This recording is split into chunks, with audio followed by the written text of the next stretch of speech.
दोस्तों नमस्कार, आदाब। दोस्तों अवाम में एक अ, ये बात सुनी जाती है कि जो लोग एमएलए या एमपी हों, चुनकर जाने के बाद में उनका रवैया कुछ अलग हो जाता है। ना ही लोग अवाम के सही तरीके से कॉल उठाते हैं, ना वो अवाम से सही तरीके से मिलना पसंद करते हैं, या अगर कोई इनके पास कोई काम लेकर जाता है, तो वो काम करना भी पसंद करते हैं। ये अक्सर नुमाइंदों का ये इस तरह का हाल होता है। कुछ एक लोग होते हैं जो काम भी करते हैं, फ़ोन कॉल्स भी उठाते हैं, लेकिन बहुत कम कॉल उठाते हैं, बहुत कम ये लोग काम करते हैं। मैं समझता हूँ कि इसमें ये जो गलती होती है, ये इन नुमाइंदों से भी ज़्यादा अवाम की गलती। ये ये जो हरकत अवाम के साथ में करते हैं, ये उनकी एक किस्म की नाराज़गी होती है, जो वो इलेक्शन के दौरान अवाम के साथ में जो तकलीफ झेलते हैं, ये किस्म का एक रिएक्शन होता है। मैंने अक्सर अपनी आँखों से देखा है कि किस तरह से लोग इन कैंडिडेट्स को परेशान करते हैं। अलग-अलग बहाने से इनके पास पैसा ऐंठते हैं और अलग-अलग बहाने से अ, इनको हरास करते हैं। कुछ लोग तकदीर से चुनकर आते हैं, कुछ एक लोग जो है वापस घर चले जाते हैं। जो जो लोग चुनकर आते हैं, उनके ज़हन में सारी वो तस्वीरें रहती हैं, सारे उन लोगों के चेहरे दिमाग में होते हैं, जो ये लोग इनसे पैसा ऐंठने का काम करते हैं। हालाँकि उस वक़्त ये लोग बखूबी जानते हैं कि ये पैसा इलेक्शन के लिए इस्तेमाल नहीं किया जा रहा है, बल्कि ये लोग खुद अपनी ज़ाती खर्च के लिए इस्तेमाल कर रहे हैं।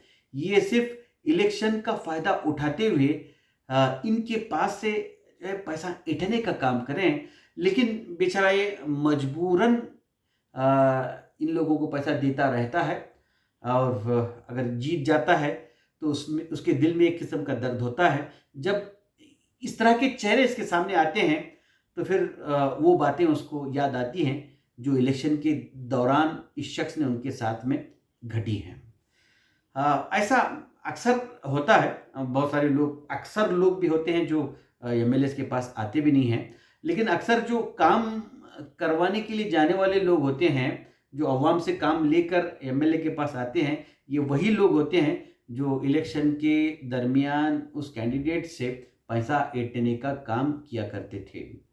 तो ये एक रीज़न है जिसकी वजह से इन लोगों की इस तरह का रवैया अवाम के साथ में होता है। लेकिन फिर भी मैं इन नुमाइंदों से कहना चाहता हूँ कि भई, आपको ये सोचना है कि आपको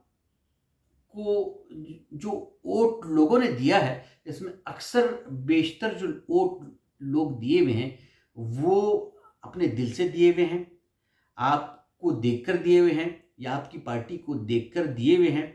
आप लोगों से वादा करके आए हैं कि आप 5 साल तक अवाम की सेवा करेंगे, आप 5 साल तक आप अपने इलाके के लोगों की सेवा करेंगे, 5 साल तक आप देश की सेवा करेंगे।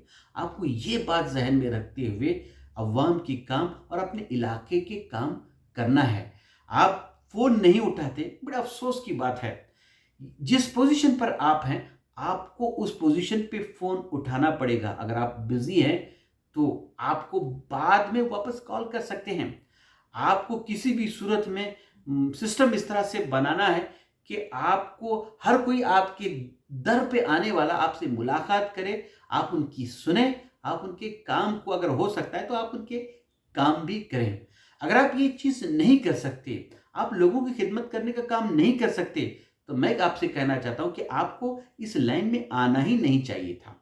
आपको इस शोबे में आना ही नहीं चाहिए था। अगर आप नुमाइंदे बनने के बाद लोगों की खिदमत के काम नहीं कर रहे हैं, तो फिर आपका सियासत में आना जो है वो बेमतलब है। तो मैं चाहता हूँ कि कुछ गलतियाँ हैं, अवाम को भी सुधारनी पड़ेगी।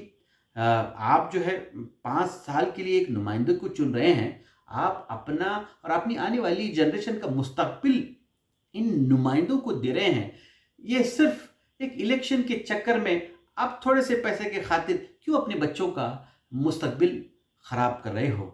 और मैं इन नुमाइंदे जो जीते हुए नुमाइंदे हैं, उनसे भी ये कहना चाहता हूँ कि आपको अवाम को नहीं देखना चाहिए, आपको अपने ज़मीर की बात सुननी चाहिए कि आप अगर अवाम की खिदमत की काम करेंगे, तो आप जो है दुनिया में भी आपको अच्छी नज़रों से देखा जाएगा और आप ऊपर जाएँगे, तो आपको भी इसका फल मिलेगा। आपने मुझे को सुना, बहुत-बहुत शुक्रिया। अस्सलाम वालेकुम व रहमतुल्लाहि व बरकातहू।